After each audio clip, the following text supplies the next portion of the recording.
Fala galera, beleza? Bom dia. Hoje nós vamos falar da questão, ainda voltando ao tema agricultura e fechar um pouco essa ideia de agricultura, nós vamos falar um pouco sobre a questão agrária no Brasil, tá?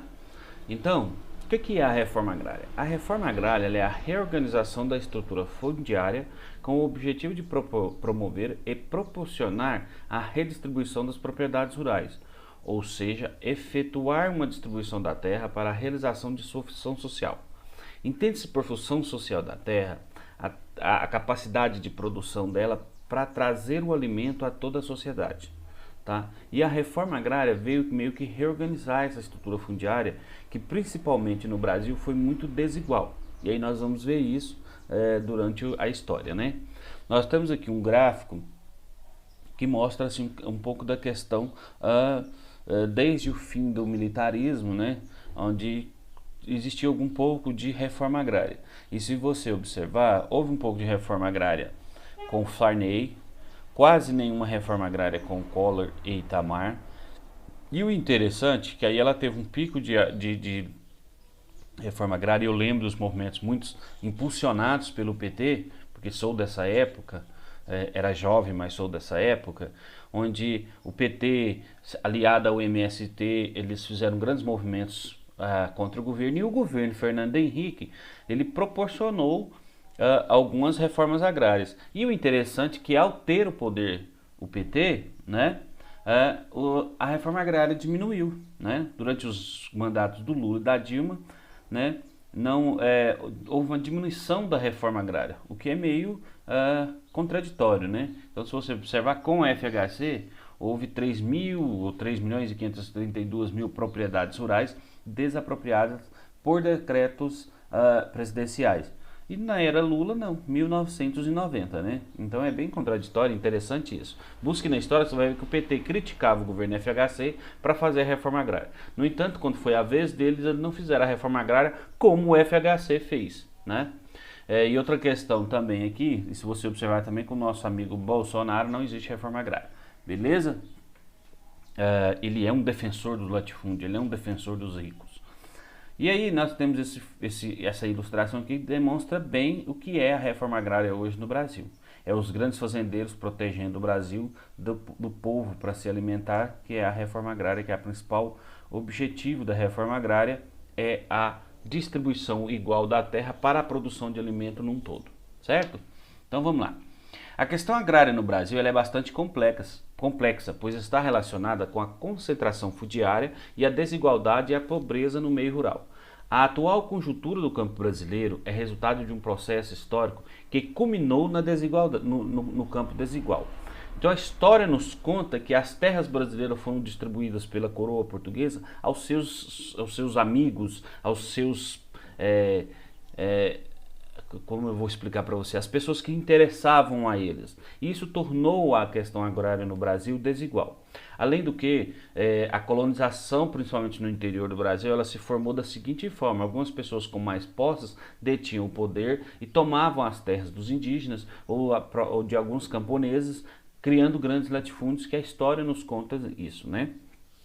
Então, quando falamos da questão agrária no Brasil, estamos nos referindo à ocupação, posse e distribuição das terras, tanto em seus aspectos históricos quanto em seus aspectos geográficos. Então, historicamente e geograficamente, a distribuição das terras brasileiras foi feita de forma desigual, certo?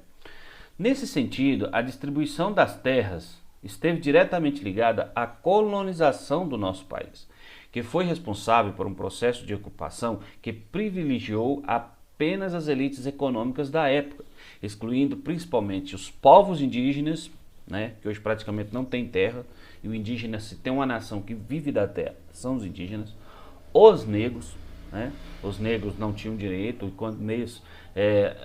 então nunca teve direito a uma terra, e as pessoas pobres, né, e isso teve consequência histórica e econômica no nosso país até hoje. Então, a coroa portuguesa realizou um sistema de distribuição de grandes extensões de terras chamadas de sesmarias. destinados apenas àquelas pessoas que tivessem grandes somas de riqueza e que fossem capazes de produzir, de investir na na produção da cana-de-açúcar. Dessa forma, a ocupação do espaço agrário brasileiro foi marcada pela formação de latifúndios, que são propriedades rurais muito extensas, visando a produção predominante de um único tipo de produto, o açúcar. Então, algum só proprietário de terra, ele tinha 500, 600, 700, 800 alqueires de terra naquela época. E isso perdurou durante a história. Isso continuou durante a história e a colonização, por exemplo, do estado de Goiás, ela se dá por pessoas que possuíam centenas e centenas de terras, né? Então foi assim durante toda a história agrária do Brasil. Depois do declínio da cana-de-açúcar, instalou-se uma economia mineradora que intensificou a extração de ouro e prata no país, sobretudo na nossa região aqui, que é a região centro-oeste. Essa atividade também ocorreu envolvendo os grandes proprietários, utilizando-se de mão de obra escrava e invadindo os territórios indígenas, que é o que mais ocorreu na nossa região, né? Então, o século XIX conheceu o auge da economia cafeeira e da pecuária, além de também ter se caracterizado, não diferentemente dos tempos anteriores, pela concentração de terras nas mãos de poucas pessoas e pela exploração do trabalho dos trabalhadores no campo, mesmo após o fim da escravidão. E aí entra aquela época do coronelismo, onde o coronel tinha suas terras, e aí, como as pessoas saíram da escravidão, não havia condições de sobrevivência, eles praticamente trabalhavam de forma escrava, livres, mas de forma escrava. Alguns trabalhavam para a sua sobrevivência, para a sua alimentação, certo? Isso tornou o campo desigual nesse sentido. Então, durante o século XX, a situação não mudou, apesar dos avanços na legislação e dos debates realizados, sobretudo na década de 50, quando foram criadas ligas camponesas, uma organização de trabalhadores rurais em busca de reforma agrária. Ela foi extinta pelo regime militar, que se instaurou no Brasil a partir de 1964. Então, em 1950, houve algumas movimentações e criações de leis para ajudar os trabalhadores rurais, né? Aí ocorreu muito na década de 50 até a década de 60, o chamado êxodo rural, né? Que foi o quê? Como que existiam algumas leis, esses proprietários de terras alegavam não ter mais condições de pagar todos os benefícios para essas pessoas, que passaram a mandar elas embora, tá? E aí, o que acontecia?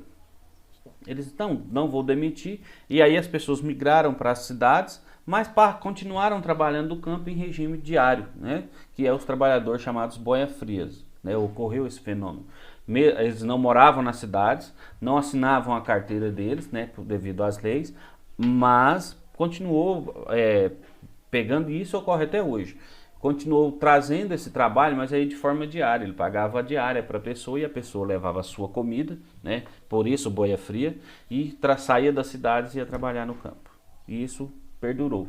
E com o militarismo ficou dessa forma, as leis se extinguiram e isso ficou até a década de 80. A partir da década de 80, com a democracia instalada, né? Voltando à questão democrática, aí começou a se falar de reforma agrária, mas isso é muito, mas muito pouco trabalhado no Brasil e existente no Brasil, certo?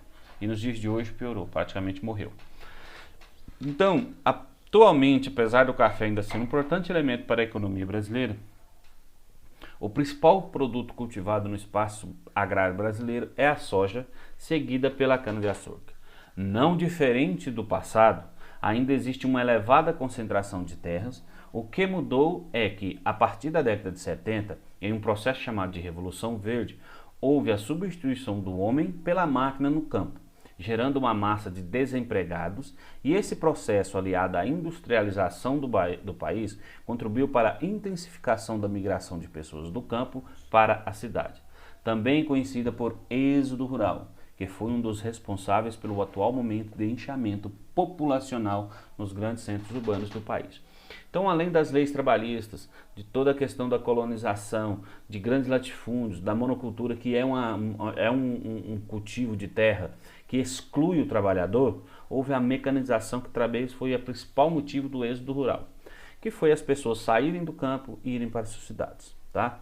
Se você pesquisar na história de qualquer cidade, na sua história, buscar seus avós, buscar seus antepassados, vocês vão perceber que são pessoas que viviam em zona rural e por conta da história, a não ser que seus pais sejam os grandes latifundiários, o que muitos de nós não somos, você busca na história que você vai perceber que a sua família veio da zona rural e migrou para a cidade, certo? Essa é uma breve história, um breve conteúdo sobre a reforma agrária no Brasil, conteúdo bem interessante de se estudar, de se falar, mas em resumo é isso. É um país que tem grandes extensões de terras, mas essas grandes extensões de terras estão mais distribuídas, isso muito por conta da história da colonização do nosso país, da história da economia do nosso país. O nosso país é um país essencialmente exportador de monoculturas e a monocultura ela exclui, ela desemprega, ela deixa à margem a sociedade brasileira na sua maioria, beneficiando poucos, certo? Espero que vocês tenham gostado, foi um conteúdo bem legal, façam as atividades, não deixem sem fazer, que eu vou estar aguardando aqui vocês, beleza? Um beijo, um abraço e até a próxima aula.